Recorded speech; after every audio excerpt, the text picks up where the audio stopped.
Le principe, c'est d'aller en nature au moment où le soleil se lève, au moment où la fleur s'ouvre, de déposer la corolle de fleurs sur un récipient avec de l'eau pure à l'intérieur, de façon à ce que ce soit complètement recouvert.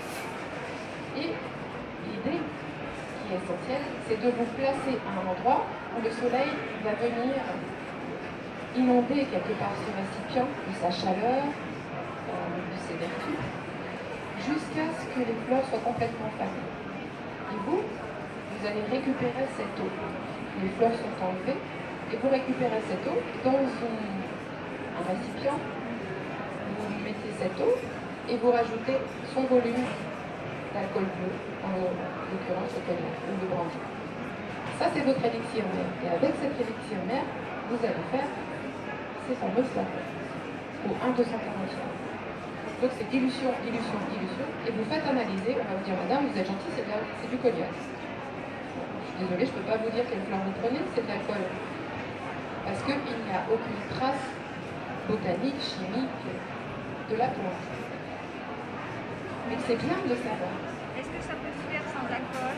Il y aura un temps. Est-ce qu'on peut le faire sans alcool? J'entends pas ce que vous dites, il y a trop de On peut le points. faire sans alcool, avec autre chose que Oui. l'alcool.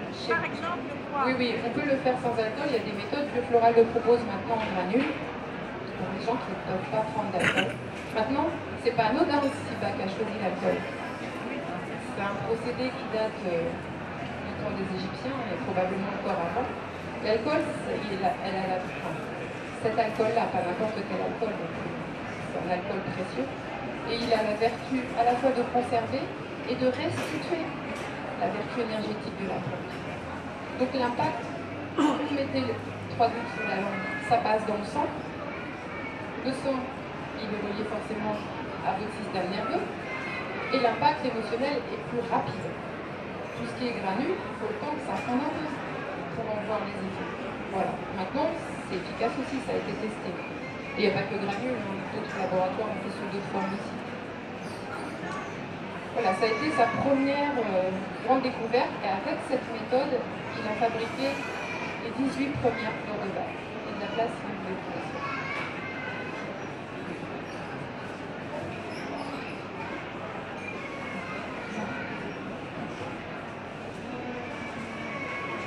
Dans les fleurs de Bach, je ne vais pas trop aller dans les détails parce que je voudrais vous laisser aussi un temps d'échange, questions-réponses, parce que c'est très enrichissant. Les fleurs de Bach, il y en a traduites.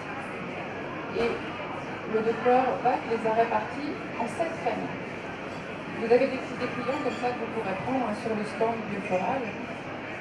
C'est universel, je dirais. Tous ceux qui fabriquent des fleurs de Bach proposent aussi cette répartition. Alors certains laboratoires ont changé les numéros, donc là faites attention parce que malheureusement, parfois on fonctionne au numéro et puis finalement on n'a pas la bonne forme.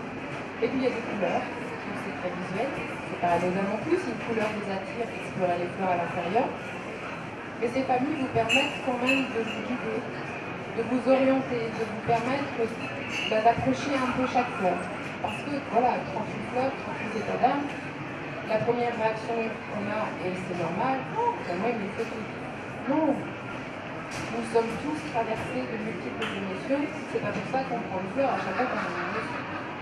Là où vous allez commencer à vous intéresser à la fleur, c'est quand cette émotion, elle commence à être là alors que vous vous sentez envahi, et elle commence à devenir chronique, voire elle pourrait devenir un trait de caractère qui vous déplaît. Donc là, c'est intéressant de se pencher dessus. Vous verrez aussi sur ce petit dépliant qu'à l'extrémité, vous avez ce qu'on appelle des complexes. Les complexes, c'est un mélange de 5 à 7 fleurs, et c'est pratique au début, même tout le temps, mais c'est vrai qu'au début c'est un bon guide, parce que parfois on lit chaque fleur, et au début on dit ah c'est cette fleur, puis finalement au bout de 3-4 familles, on dit non je ne sais plus en fait, parce qu'il y a des choses qui se recoupent, on n'arrive pas bien à cibler vraiment dans quel état on se situe soi-même. Eh bien le complexe c'est une ambiance.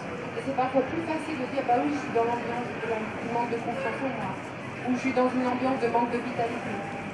Et du fait qu'il y ait cette synergie de plusieurs fleurs en présence, de toute façon, l'élixir, lui, il va faire son œuvre. Alors, une fleur de Bach, elle n'induit pas un état émotionnel.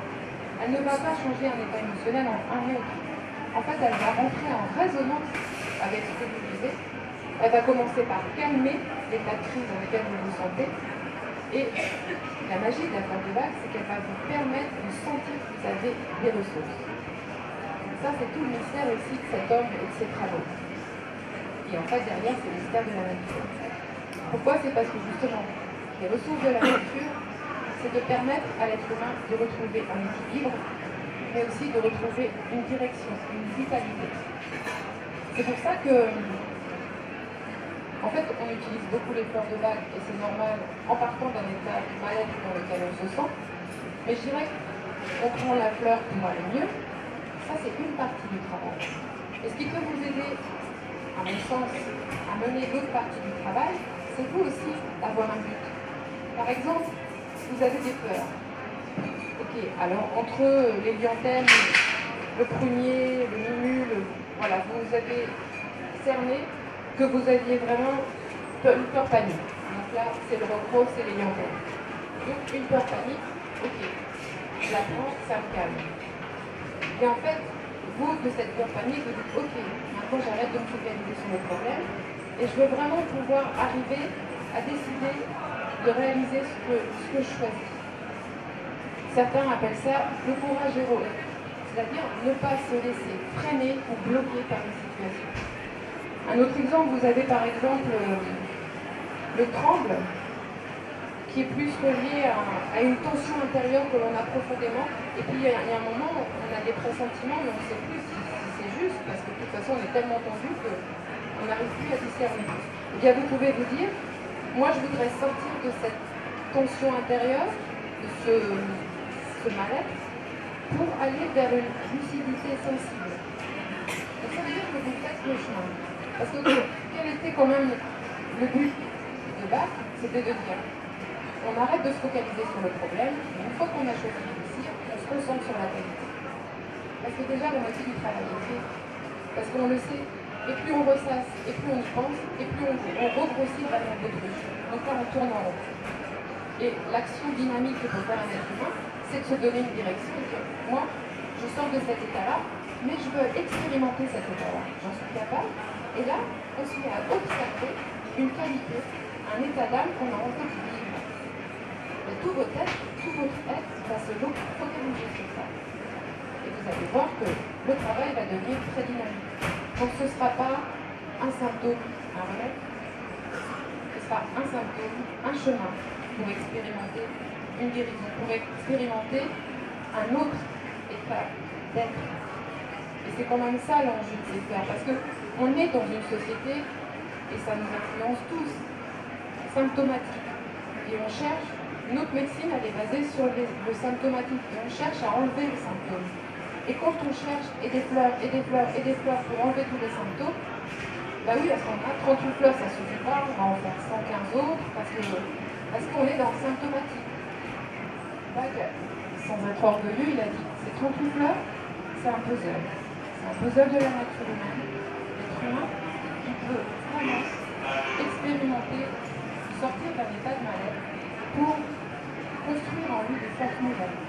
Et ce sont ces forces-là qui vont lui permettre de s'auto-guérir. C'est pour ça qu'il annonce clairement, guéris-toi toi-même.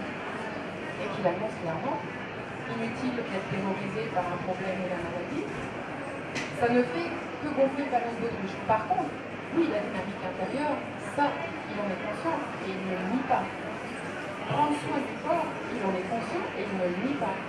Il a quand même mis au point les deux autres, c'était les premiers vaccins homéopathiques qui permettaient justement de rééquilibrer le fonctionnement intestinal. Donc il était déjà conscient de l'impact et du lien entre le corps et l'âme et l'esprit. Pour lui, rien n'était dissocié, tout était relié et auto-influencé. Et c'est ça qui est intéressant, c'est de regarder aussi justement nous-mêmes de cette façon, de ne pas nous compartimenter, de ne pas nous parcelliser. En fait, c'est vraiment le défi de se dire, mais me concerne, ça me touche,